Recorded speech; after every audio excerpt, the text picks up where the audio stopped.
Welcome to your YouTube channel. आज हम लोग देखेंगे कि बिहार एसएससी जो इंटर लेवल का एग्जाम होने वाला है उसका प्रैक्टिस सेट देखेंगे, जो कि most important GK GS question रहेगा, जो परीक्षा के पॉइंट ऑफ व्यू से आपको बहुत ज़्यादा इंपॉर्टेंट होगा। जितने भी प्रैक्टिस सेट है उसमें से ही मोस्ट इंपोर्टेंट जो है प्रैक्टिस सेट आपको पिक किया गया है।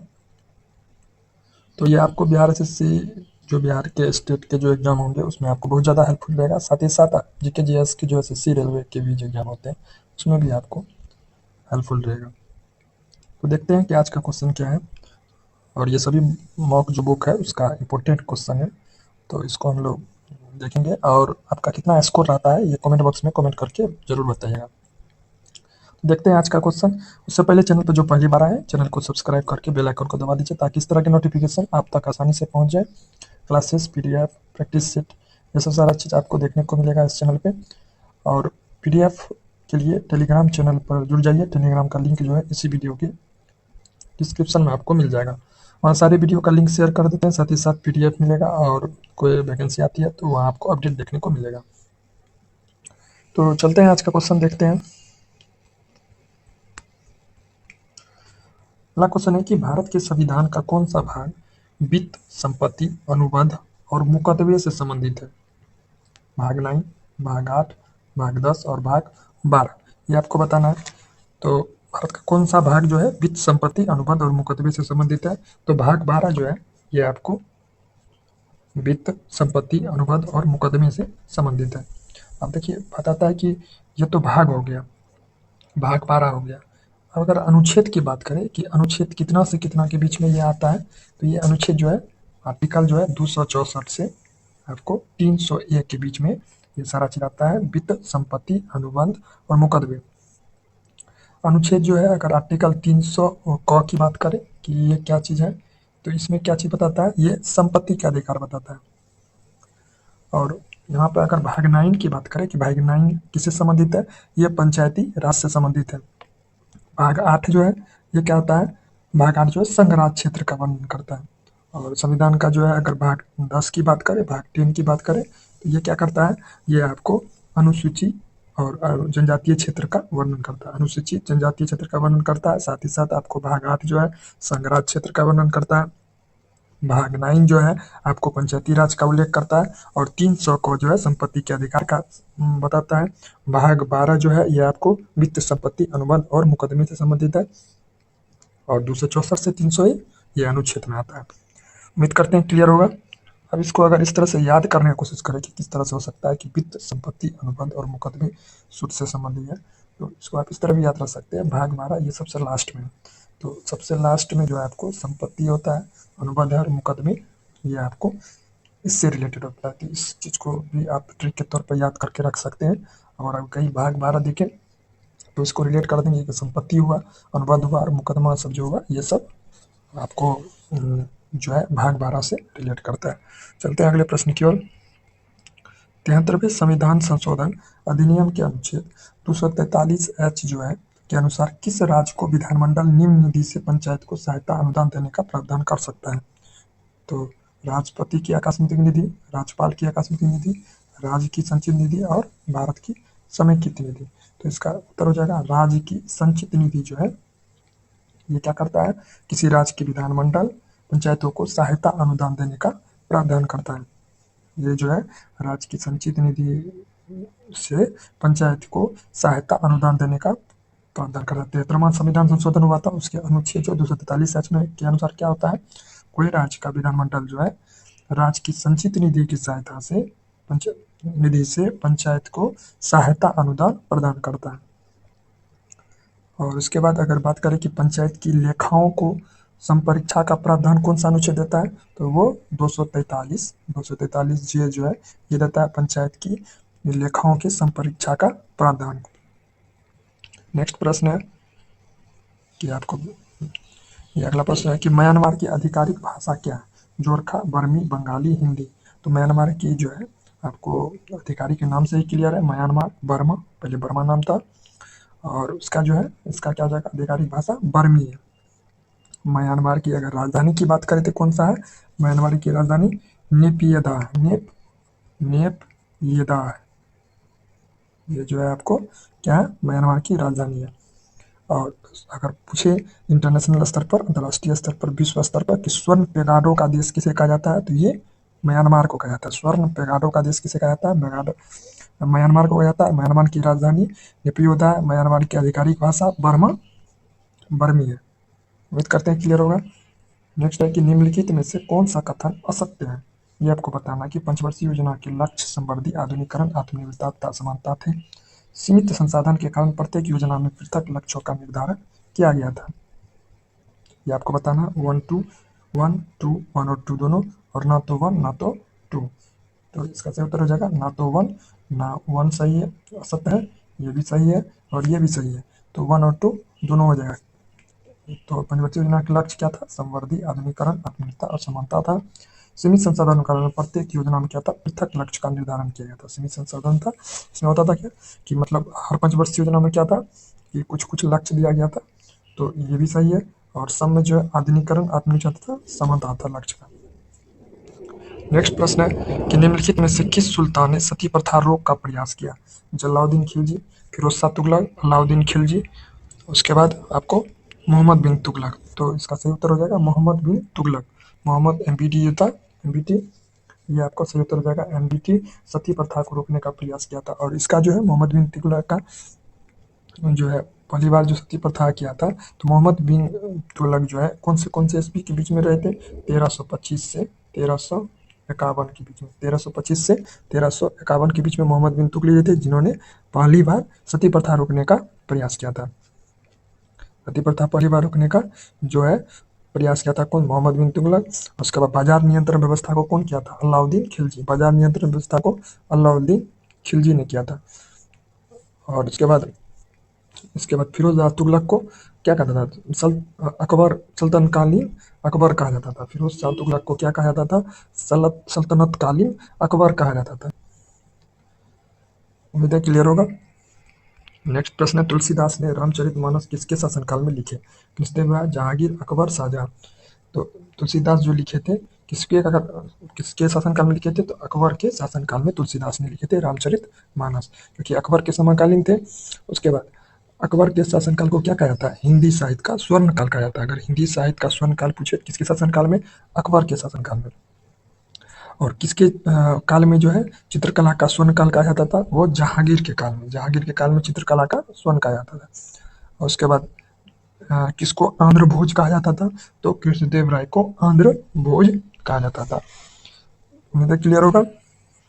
नेक्स्ट है, निम्नलिखित में से किस मुगल शासक ने संगीत और नृत्य पर प्रतिबंध लगाया था।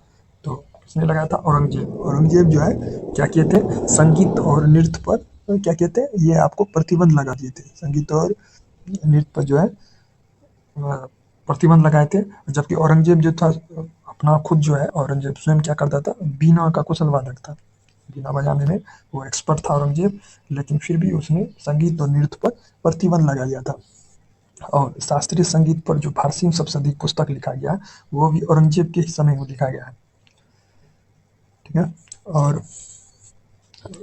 इस्लाम धर्म के जो सुन्नी संप्रदाय होता है, सुन्नी संप्रदाय, उसको मानता था औरंगजेब, जिसको क्या कहा जाता था, जिंदा पीर, जिंदा पीर।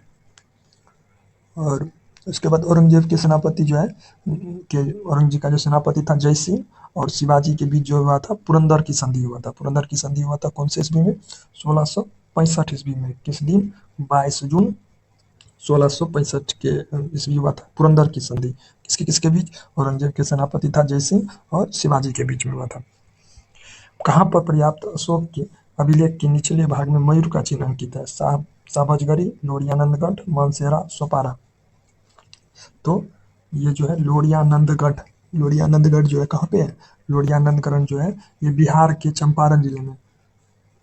ठीक है दोस्तों, ये बिहार के चंपारण जिले में। यहाँ पे क्या है, अशोक के अभिलेख के नीचे भाग में मयूर का चिन्ह अंकित किया गया है, अंकित है।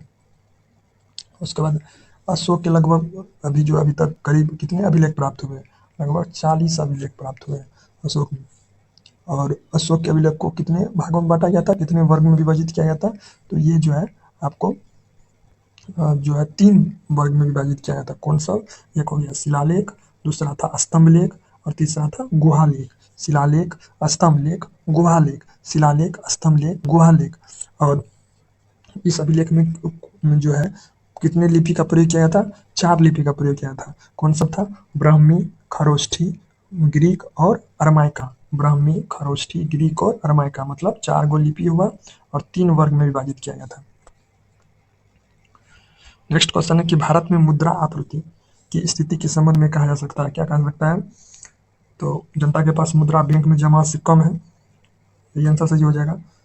ये सब आपका गलत हो जाएगा कि भारत में जो है मुद्रा आपूर्ति की स्थिति के संबंध में क्या कहा जा सकता है कि जनता के पास मुद्रा जो है बैंकों से जमा से कम है। बैंक में जितना जमा है मुद्रा उससे जनता के पास कम है, ये कहा सकता है। भारत में जो मुद्रा का मापन होता है किसके आधार पर होता है? M1, M2, M3 और M4 के आधार पर मुद्रा का जो है मापन किया जाता है। मुद्रा का जो है मुख्य उद्देश्य क्या होता है? मुद्रा का उद्देश्य क्या होता है?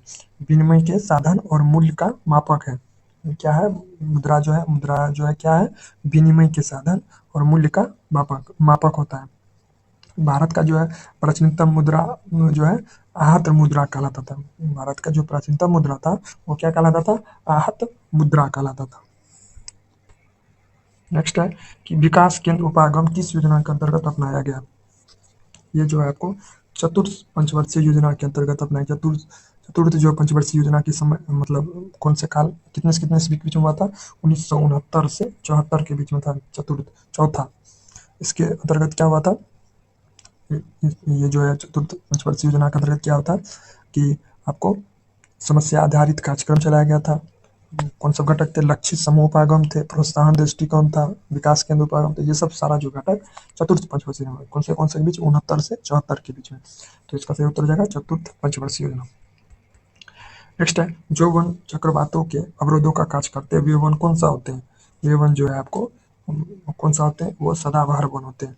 जो वन जो चक्रवात के अवरोधों का कार्य करते हैं उनको जो है क्या कहा जाता है?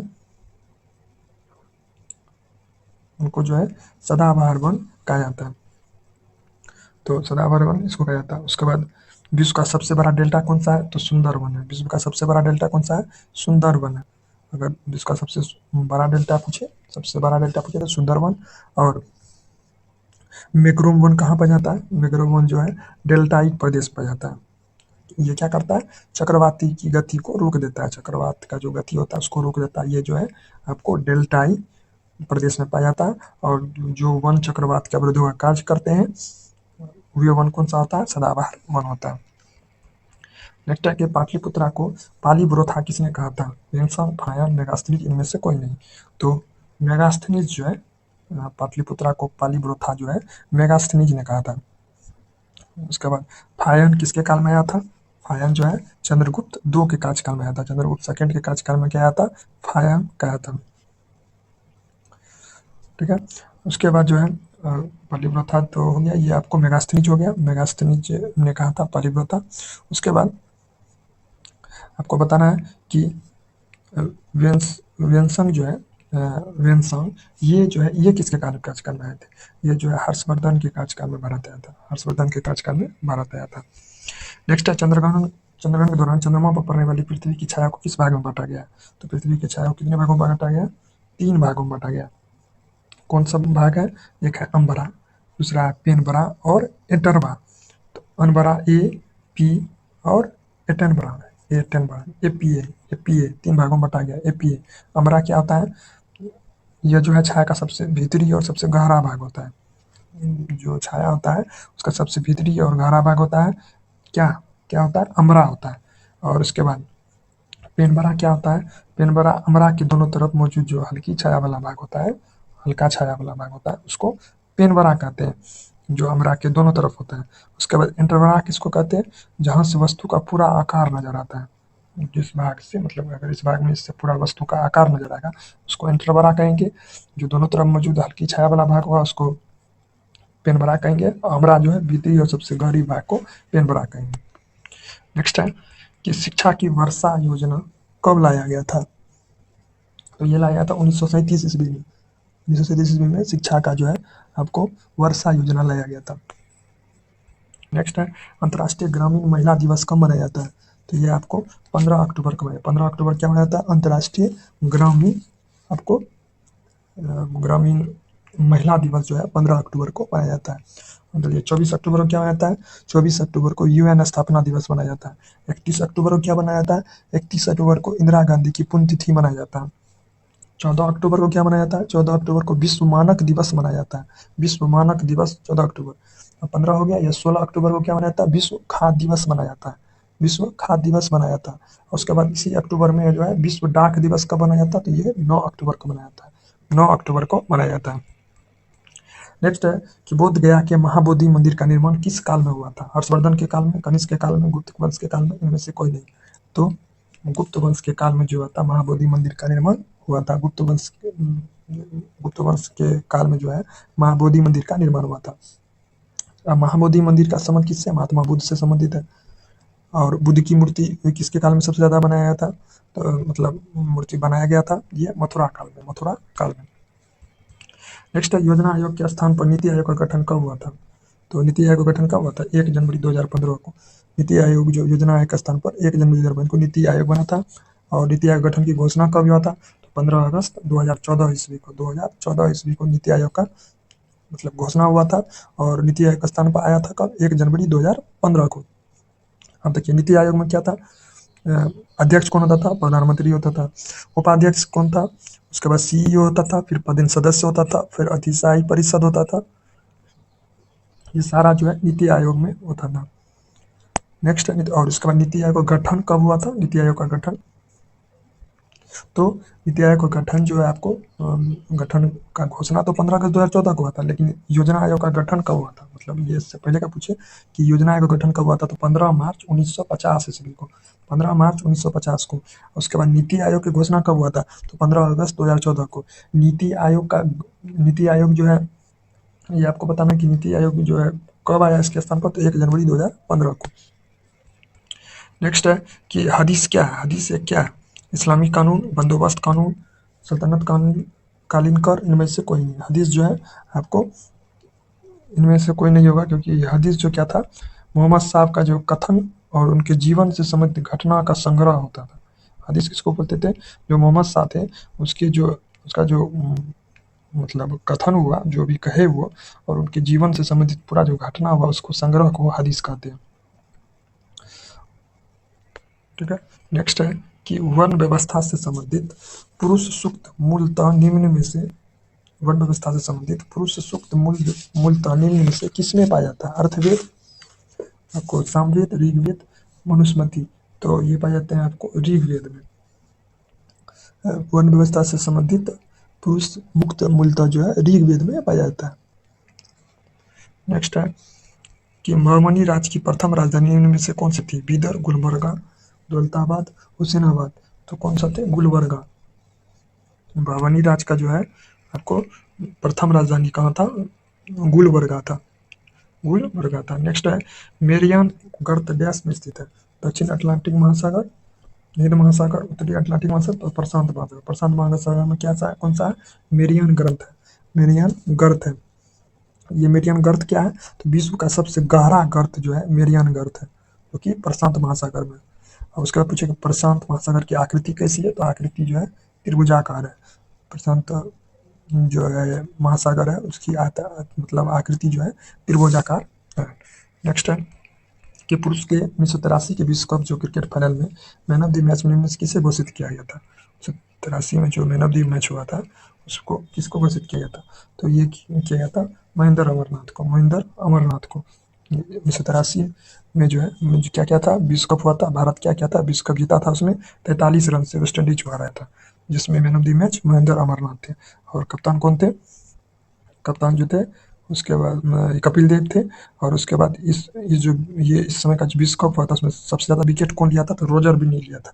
रोजर बिन्नी को आप आजकल कमेंट्री करते हुए कभी देखे होंगे। तो रोजर बिन्नी जो था जो 18 विकेट लिया था। और सर्वाधिक रन कौन बनाया था इस पूरा विश्व कप में? तो डेविड गोबर था। डेविड गोबर जो सबसे ज़्यादा रन बनाया था। और कहाँ हुआ था? ये हुआ था इंग्लैंड और वेल्स में आयोजित हुआ था 1983 में। इंग्लैंड और वेल्स में।